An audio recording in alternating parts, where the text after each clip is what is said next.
today we're talking about our impressions of the iPhone 16e. Now, the iPhone SE line has finally hit puberty. It's gone through 3 generations, and we were expecting an iPhone SE 4 because we actually did like a preview podcast back in July about the iPhone SE 4 and what to expect. And they changed the name on us. So it's no longer the iPhone SE 4, it's the iPhone 16e. And everyone's kind of wondering what the E stands for. Does it stand for entry? Does it stand for economy? Does it stand for, I don't know, existential? Who knows? But what's interesting is that this is kind of following in the footsteps of the 11R, and they've completely ditched what the SE stood for almost. And I think the name change makes a lot of sense, and it tells you what Apple was going for. So if they called it the SE4, then naturally you compare it to the SE3. And not only did they change the form factor quite a bit, but they also changed the pricing quite a bit. If you compare it to the 16 and say, okay, this is just a more budget version of the 16, it makes a little more sense in terms of the features that they have and the pricing of it too. Now, I think the pricing is the biggest complaint that people have, and rightfully so. So the iPhone SE 3 started at $429. The iPhone 16e, which everyone was saying was going to be the SE 4, starts at $599. Now, back in our podcast where we were making predictions about it, and back in the video I published last year, I said it would be less than $500. I said it would be $499, because thinking, okay, $429, obviously they're going to make it a little more expensive, there's a little more premium stuff, but it's going to be $500. I was very wrong when it came to that. But also the base storage did get bumped up to 128 gigabytes. So really we should compare it to the $480 version. So the SE3 for 128 gigabytes costs $480. So $480 to $599 isn't as big of a jump, but it still is a much bigger jump than it should have been. What you get with this model, with this iPhone 16e compared to the iPhone 16, you lose an extra dedicated ultra-wide camera on the back. It has Wi-Fi 6 instead of Wi-Fi 7.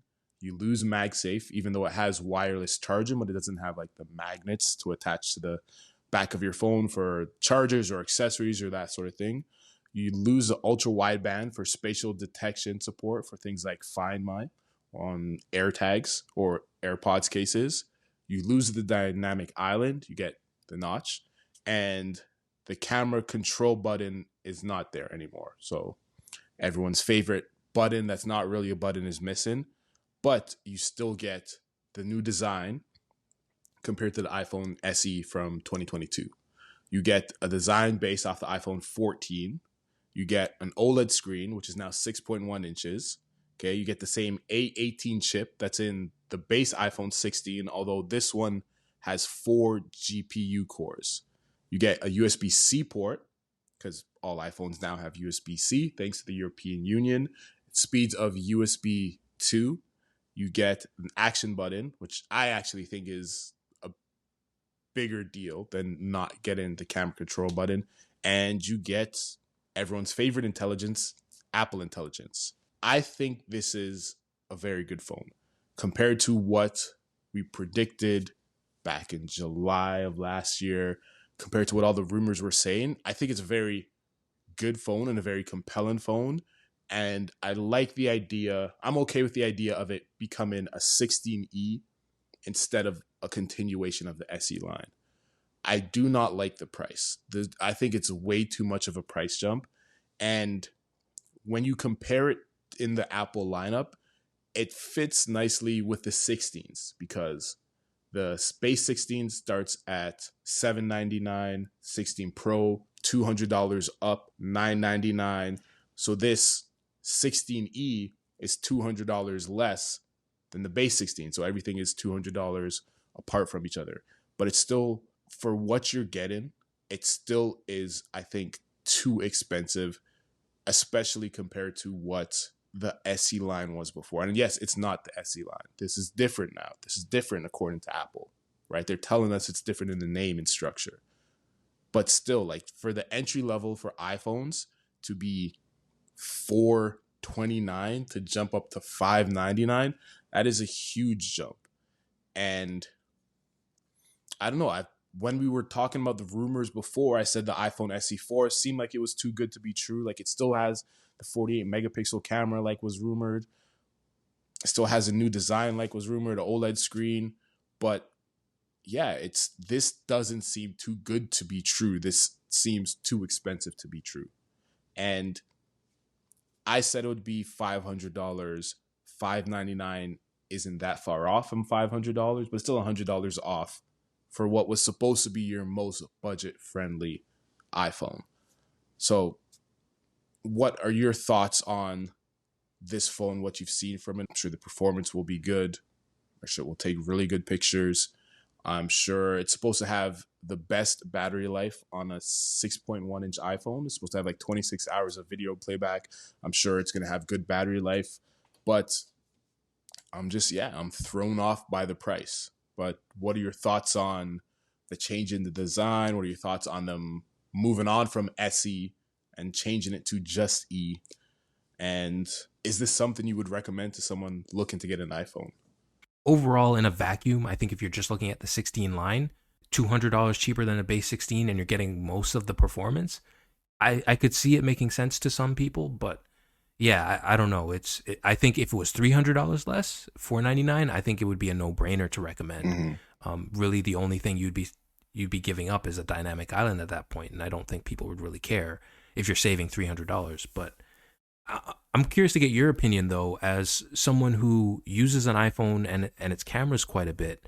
I know previously there was conversation about you being interested in potentially getting the next version of the SE, the SE4, if they ever end up bringing it out. They didn't. It ends up being this 16E.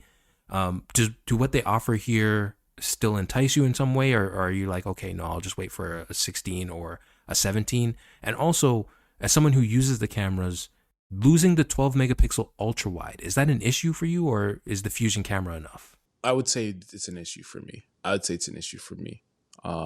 Not that I use the ultra wide a ton, but I do use it from time to time. And it would definitely be missed from my perspective. Is it enticing to me? It still is enticing to me, even though it doesn't have the ultra wide, even though it's not the newest chip that Apple has, even though it doesn't have the dynamic island, and that's mainly because the main camera, the 48 megapixel Fusion camera from Apple, is better than what I'm using right now. Right? So even though my camera has two lenses, it has an ultra wide, the video and photos that it's producing would be better than my camera right now. So that does entice me. But it being $599 really throws a wrench in that. And I'm someone who does buy my phones outright. So considering I buy my phones outright and I keep them for a while, I'm going to wait until the 17 series. Yeah, I'm going to wait till the 17 series. And that kind of like, one, the chip will be better. It will be newer, but it will have more, it will have a higher clock speed, probably, from what you're saying. It will have more GPU cores. It will be more future proof. So I think that's the main reason why is, okay, I'm someone who's going to actually use the ultra wide camera pretty regularly and will buy me more time with the phone, which I think I have a 13 right now. Before that, I had a 7 plus. So I keep my phones for quite some time. I don't know who this phone is for. Like you said, we come from a North American perspective. So quite a few people get their phones from carriers. So they're not even buying them outright. So if you're getting it from a carrier, they're like, maybe you get this phone for $0 on a plan compared to like $10 extra for the 16 on a plan. I could definitely see people going with the 16 instead of the 16E. I typically get the SE for my mom, right? She doesn't need the newest and best thing that Apple has, but her SE3 still works fine now. The only thing she really would appreciate is a better camera, which the SE, which I was going to say the SE4, which the 16E definitely has a better camera than the SE3. But it being considerably more expensive than the last SE, less enticing to get it for her. Also, she likes the form factor of the SE3. She likes the fact that it's smaller. She doesn't watch a ton of stuff on her phone, but the stuff that she does watch, she's fine with the screen size. And I think it was Linus, maybe on the WAN podcast, but someone said it would have been cool if they brought back the mini lineup for this 16E lineup, which would have been really cool. Because the SE line was always smaller too. Not only was it an old design, but they were physically smaller phones. So it would have been cool if people have been saying for so long, since you got rid of the mini, people have been saying they miss the mini. It would be cool if, knowing that people who get SEs like smaller phones, you still give them a smaller phone, you still give them an updated design, and it's kind of like the best of both worlds. And hopefully that would be cheaper than a 6.1 inch version, right? Obviously battery life wouldn't be as good, but yeah, I think it's a good phone, but I don't know if it's compelling enough. On the podcast we did back in July, I think I said if it came out for $500, and it also at that time I said it would have 2 cameras, which doesn't have 2 cameras. But I had said if all the specs were true and it was $500, I said it would be the best selling phone of the year, which I don't think this is going to. I think it's going to sell well either way. It's a new budget iPhone, or the new most budget iPhone. I think it's going to sell well, but I don't think it will sell as well naturally because it's more expensive. And it's just I'm kind of disappointed just considering where the SE line came from, because it's a huge price jump. And yes, there's updated designs. It's bigger screen, bigger battery, better camera, but it's not like any research and development went into this, right? As we've mentioned, it's based off of the iPhone 14. And like you mentioned, it's the 14 minus 1 camera. So it's not like there's anything new that they had to develop for this. It's a bunch of recycled iPhone 14 parts and recycled chips, right? It's not like they're manufacturing brand new, A18s with only 4 GPU cores. No, these were bin chips that, didn't meet the requirements from before.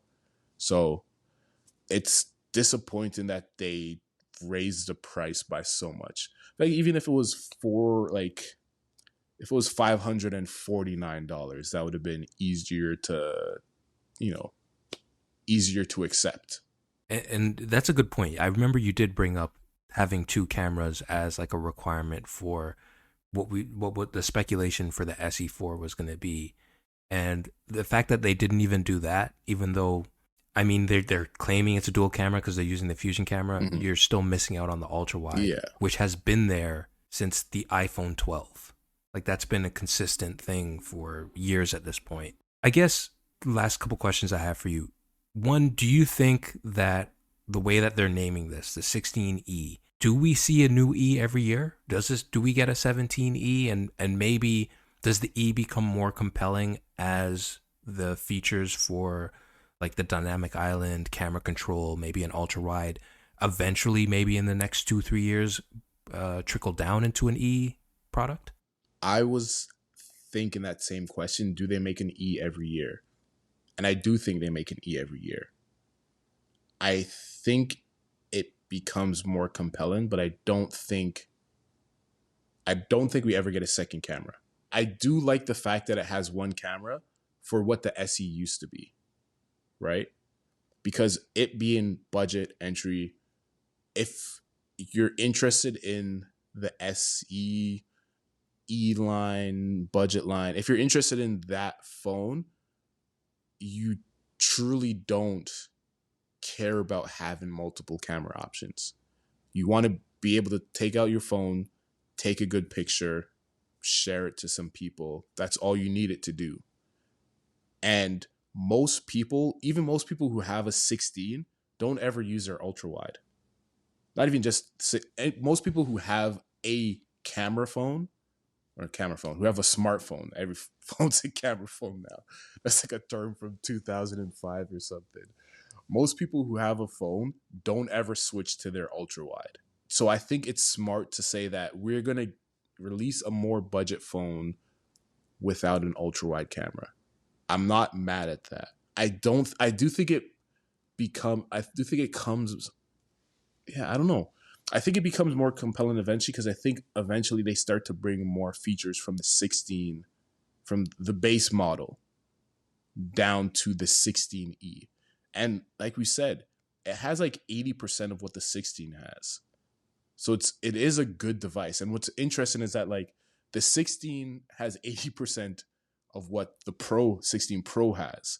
So I'm sure at some point, at least 1 year, we're gonna look and we're gonna be like, this, 18E has 80% of the features of the 18 Pro, and there's a $400 price difference. I'm sure at some point we're gonna get to that. It's not right now, but I'm sure at some point we're gonna get to that. But I wish they'd lower the price. I really do.